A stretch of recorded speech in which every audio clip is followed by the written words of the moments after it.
कोदो चाहिँ it's a little bit complicated क्या guys so that is why it takes you around half an hour त लाग्छ so that is why don't you give them a call before you come म number यहाँ तल राखिदिन्छु यहाँ टक्क आउँछ यहाँ तपाईँ चट्ट तपाईँहरू अब फोन गरेर आउनुहोस् so guys this is the first bite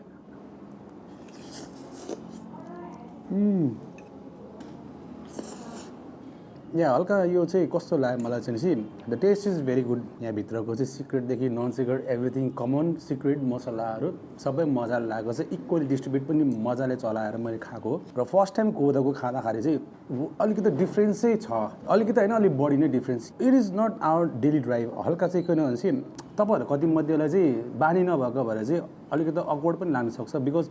मैले टेस्ट गर्दाखेरि चाहिँ इट इज गुड र अलिकति चाहिँ नपाकेको होइन तर चाहिँ पाकेको त पाएको छ तर हल्का च्युवी चाहिँ हुँदो रहेछ क्या थोरै चाहिँ हल्का फल्का चाहिँ अनि त्यो टेस्ट मुखमा जाँदाखेरि चाहिँ नयाँ खानेकुरा जाँदाखेरि चाहिँ कसैलाई राम्रो हुन्छ कसैलाई नराम्रो हुन्छ अनि अर्को कुरा चाहिँ जुन यसमा इन्ग्रिडियन्ट्सहरू युज गर्नु भएको छ नि किमा peanut lot of spices they have added inside it